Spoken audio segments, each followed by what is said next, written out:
जय हिंद, नमस्कार। आप देख रहे हैं एबीएन न्यूज। अनीता विश्वकर्मा के साथ। भदोही सुर्खियों में इनके बीएड की फर्जी डिग्री का मामला। संगठित गैंग पर मानहानि का दावा ठोकने की तैयारी में बीएसए। जनपद भदोही में बेसिक शिक्षा अधिकारी पर कार्यरत भूपेंद्र नारायण सिंह पर फर्जी डिग्री से सरकारी नौकरी करने वाले आरोप ने जहां पूरे प्रदेश में भूचाल मचा दिया है। आरोप प्रत्यारोप का दौर ऐसे समय में भूचाल मचाने का कार्य किया जब बेसिक शिक्षा अधिकारी के सेवानिवृत्त होने में मात्र 8 दिन ही शेष रह गए हैं।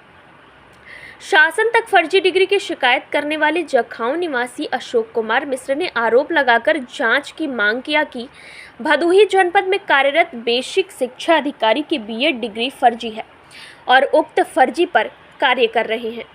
जांच करने पर हकीकत सामने आ जाएगी। उधर मामला मंडल स्तर तक पहुंचने के दौरान एडी बेसिक ने माना कि यह मामला शासन तक पहुंचा है, लेकिन शासन से जांच संबंधित कोई पत्र नहीं मिला है। आरोप में कितना दम है, जांच के बाद सामने आ सकेगा। मामले में जब बेसिक शिक्षा अधिकारी भूपेंद्र नारायण सिंह सवाल जवाब किया गया तो उन्होंने यह बताने में देर नहीं किया कि उनकी डिग्री पूर्णतः असली है। इस जनपद में एक ऐसा संगठित गैंग सक्रिय है जो वास्तव में फर्जी प्रमाण पत्रों के आधार पर शिक्षक की नौकरी की जा रही थी। गत दिनों हुई जांच में सुषमा गौड़, सुधार स्वरूप, जितेंद्र कुमार यादव, नीलम मौर्य, ब्रह्मेश्वर यादव, सुरेंद्र कुमार यादव, धर्मचंद, संजय प्रताप सिंह, राजकुमार राय, निर्भय नारायण यादव, चंद्रशेखर यादव, मोहम्मद इम्तियाज अहमद, रामचंद्र यादव, अशोक कुमार मिश्र, अनुराग तिवारी, शैलेंद्र कुमार का फर्जीवाड़ा पकड़कर बर्खास्त कर दिया गया। इसी खुन्नस के चलते यह लोग संगठित गैंग के रूप में अब स्वच्छ छवि वाले अधिकारी की छवि धूमिल कर रहे हैं।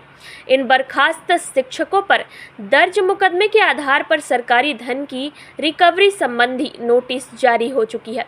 गैंग शामिल ऐसे लोगों पर मानहानि का दावा करूंगा। आइए रुख करते हैं भदोही की ओर, देखते हैं भारत की बात राजेश तिवारी के साथ। सर, कुछ बातें वायरल हो रही है आरोप प्रत्यारोप को लेकर के आपके ऊपर। वो हमारे बीएड की डिग्री को लेकर के उन्होंने भेजा है। एक अशोक कुमार मिश्रा हैं जिनकी सेवा मेरे द्वारा 28 जून 24 को समाप्त की गई है। उनके खिलाफ एफआईआर भी है और रिकवरी 1,35,35,570 रुपए की रिकवरी मेरे द्वारा नोटिस भेजी गई। ये माननीय न्यायालय में भी गए थे तो वहाँ उनको राहत नहीं मिली। ऐसे लगभग 15-16 लोग हैं जिनकी मेरे द्वारा सेवाएं समाप्त की गई। तो उन्होंने अपनी एक टीम बना ली है। टीम बना करके कुछ न कुछ झूठा आरोप लगा करके, इसके पहले भी आरोप लगा था मेरे ऊपर कि मैं ये कर रहा हूँ, मैं वो कर रहा हूँ। तो अब सेवा समाप्त हो गई है और उन्होंने, अब तो सबसे बड़ा प्रश्न ये उठता है कि वो अपने आवेदन में ही कहें कि मुझे जन सूचना के माध्यम से कहीं मार्कशीट नहीं मिली, फिर उनको मार्कशीट मिली कहाँ से, ये एक सबसे बड़ा प्रश्न है। और मैं लोक सेवा आयोग द्वारा चयनित महामहिम राज्यपाल के प्रतिनिधि के रूप में, मतलब उनके द्वारा यहाँ चयन होकर के आया हूँ। तो क्या ये संभव है कि पूरी सेवा काल में मेरी मार्कशीट कहीं चेक नहीं हुई होगी? बिना चेक के तो यहाँ आए नहीं हुए। और मैं एक प्रतिष्ठित संस्थान से पढ़ा हुआ हूँ और चूंकि आहत हैं और उनकी पूरी टीम आहत है, एक तरह से हम यही कहें कि गैंग है जो काम कर रही है इसके पीछे। तो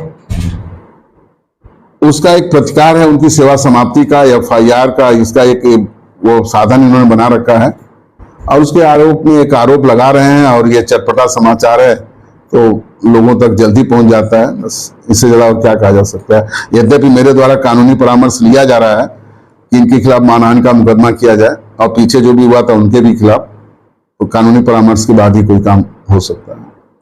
जिनका नाम आप ले रहे हैं सर, इनकी जांच कहाँ तक हुई है? इनकी जांच पूरी होने के बाद ही समाप्त होगी। प्रक्रिया है, जब कोई शिकायत प्राप्त होती है तो पहले उस संस्था से, फिर यूनिवर्सिटी से जांच कराई जाती है। जांच के बाद जो आता है उसके बाद एक जांच अधिकारी नियुक्त होता है। जांच अधिकारी फिर उसको जांच करता है दोबारा। उन्हीं जो आरोप लगे रहते हैं, कभी कभी आरोप सही भी होते हैं, गलत भी होते हैं। जब आरोप इनकी मार्कशीट गलत पाई गई, जांच अधिकारी ने दे दिया अपनी आख्या, तो उसके बाद 28 जून को इनकी सेवा समाप्त की गई है। सेवा समाप्त कर दी, बर्खास्त हो गए नियुक्ति तिथि से। इनकी नियुक्ति भी 99 में हुई थी। 18/11/1999 में इनका चयन हुआ था विशिष्ट बीटीसी के रूप में। उस समय से इनकी सेवा समाप्त हो गई। फर्जी प्रमाण पत्र के आधार पर। सर ये जनपद भदोही से कुल 16 लोगों की लिस्ट जारी हो रही है, तो सभी लोग इस तरह से फर्जी नहीं, हाँ कुछ न कुछ उनका रहा है, कोई मार्कशीट है तो कोई संस्कृत यूनिवर्सिटी से, तो कोई जात प्रमाण पत्र, इस तरह से आरोप लगे हैं। और चूंकि ये लोग मिल करके एक संगठित होकर के काम कर रहे हैं। खंडन करते हैं। नहीं, ये तो स्वाभाविक प्रक्रिया है कि ये जो आरोप लगाया जा रहा है ये आरोप इनका गलत है और ये दुर्भावना ग्रसित होकर के कार्य किया जाए, चूंकि इनकी सेवा समाप्त इसलिए किया जाए।